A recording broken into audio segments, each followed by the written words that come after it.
The Movie Preview Critic. Informing and entertaining your movie world.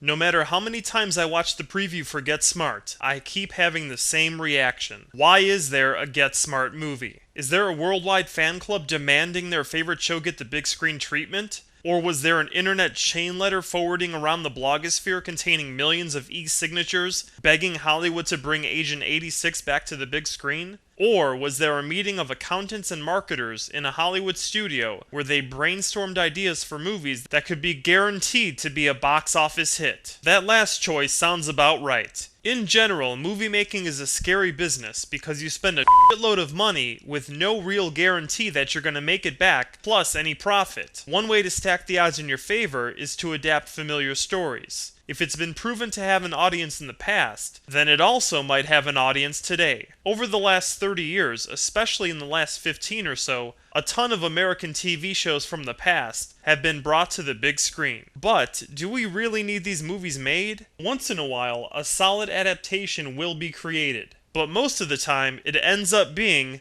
shit on a celluloid stick. H. Wood is happy to market the shit out of a familiar idea, banking usually on the nostalgia factor combined with a solid A-list star. If this adds up to a huge opening weekend, then it's mission accomplished. Get Smart fits right into that philosophy. The other day I was drinking a cool, refreshing beverage when I noticed, holy shit, Steve Carell and the Princess Diaries were on the bottle. But if the marketing team was really savvy, they would have inked a deal with Smart Water. But I gotta ask, is this the movie's demographic? The 7-Up Sprite alternative drinking crowd? Whatever the reasoning, let's take a closer look. Get Smart premiered in 1965. Yes, it's 43 years old, which definitely makes it look like H. Wood is running out of TV shows to adapt. It was basically a spoof of James Bond mixed with the sense of humor of Mel Brooks, along with a little inspiration from Peter Sellers' version of the Pink Panther. So before Spy Hard and Austin Powers, there was the original super spy spoofster, Get Smart. The basic premise was very similar to James Bond. Maxwell Smart, or Agent 86, works for Control and fights a terrorist group known as Chaos. Each episode basically consists of Smart getting an assignment and, along with the help of Agent 99, achieves his goal in a wacky and funny way. And if you're not sure if you should be laughing, don't worry. There's an annoying laugh track to make sure you don't miss the punchlines. Trying to watch this show today takes effort and patience. First, because we've had 43 years of boundary-pushing comedy since it originally aired. And second, the jokes that were one time fresh and inventive seem stale and tired now. And watching the preview, it looks like those same jokes have made it to the big screen. Let's take a look. Beads dropping on the floor as Max tries to sneak into a room. Bad guys slipping on them. Max's reaction. I set that up. The Rock walking into a wall. Max throwing this grappling hook over the ledge.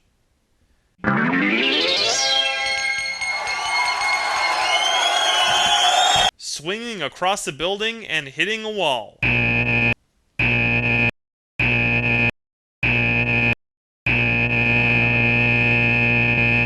That's the problem with adapting a 40-year-old show. If you want to stay faithful to its tone and the style of humor, the jokes and gags are going to feel old to today's audience. Then the filmmakers have to incorporate all the famous images and one-liners. The phone booth, the multiple doors leading to the secret hideout, the shoe phone, the cone of silence, which here is like a force field or something, which is bull. The cone was a great visual gag. Here it looks like he's taking a piss against the wall inside of a force field talking to himself. What the is that? On the positive side of things, the filmmakers have at least tried to get actors that look like their TV counterparts. Steve Carell is the perfect choice to play Agent 86, Maxwell Smart, and Anne Hathaway looks a lot like Agent 99. And Alan Arkin also has a resemblance to the original Chief. Then throw in The Rock, James Caan, and Terrence Stamp, and it's a solid gathering of some quality thespian talent. It's also directed by Peter Segal, whose specialty is comedy. He's made movies like 50 First Dates, The Longest Yard, Tommy Boy, and Naked Gun 33 1/3. But the writing team behind this was also responsible for Failure to Launch, which doesn't make me feel all too safe about this one. Granted, Steve Carell has some crazy improvisation skills that could inject quality comedy where none exists or is failing. But if the hole in this comedy ship is too big, not even the strong comedy muscles of Steve Carell will bail it out. Which brings up a final point. The way Steve Carell seems to be playing Maxwell Smart is awfully close to the way he portrays Michael Scott on The Office. Let's take a look. Those make you look so ugly. Pam, in order to get hotter, you take glasses off. You're moving in the wrong direction. Did you see anything while I was dancing? Just once, but I don't think you expected him to lift you so high. The Office is one of my favorite shows, and to be honest, it's the reason Steve Carell's career has blown up. It's how he's imprinted his perceived persona on all of us. So of course we're going to be thinking of his Office alter ego as we watch him in this movie. That's why it's so important for him to really create a unique character here. And if he has to, at minimum do a Don Adams impersonation, which he kind of hints at here. Missed it by that much. Unfortunately, the rest of the time it just seems too close to Michael Scott. Which brings up an idea. I'd like to introduce a new segment to our preview reviews, used when a movie has an opportunity to do something risky, but gets too scared and makes the safe choice instead. If this movie had some balls. If this movie had some balls, it would have been called Threat Level Midnight. That's the screenplay that Michael Scott is writing in The Office. In his improv classes, he also portrays the main character from that story, Michael Scarn.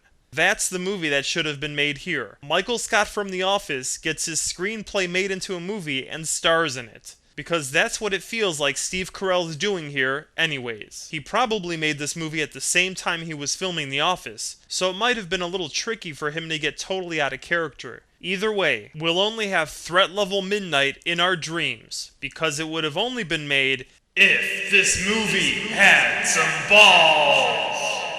Let's take a moment to figure out how the movie most likely goes based on the preview. It'll probably open with a spy action sequence of some kind, introducing the hijinks of our hero, Maxwell Smart. After the credits, it becomes obvious to Control that Chaos is assassinating their agents. They hold a meeting and tell Maxwell Smart that he must stop Chaos with the help of Agent 99. Max and 99 pursue clues, meet contacts, and make progress in finding out who's behind it all, while Chaos makes more threats, revealing that they've armed hostile countries with nuclear weapons. Look for 99 to be the agent with the real skills here, and Max to be a bumbling semi-idiot that's always bailed out of trouble by her, and yet somehow manages to take the credit most of the time. Max and 99 continue to get closer, and things get more dangerous until they get caught. Eventually, Max and 99 escape, and a final chase takes place with explosions, gunfires, and comedy, creating a happy ending which is obviously left open for a sequel, especially if this makes $100 million domestically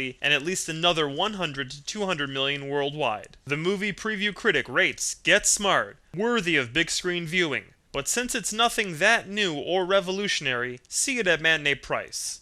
You'll see it mainly because you like the actors, because it's a big screen adaptation of a TV show, and because you want to laugh. Finally, let's find Get Smart's place in movie history.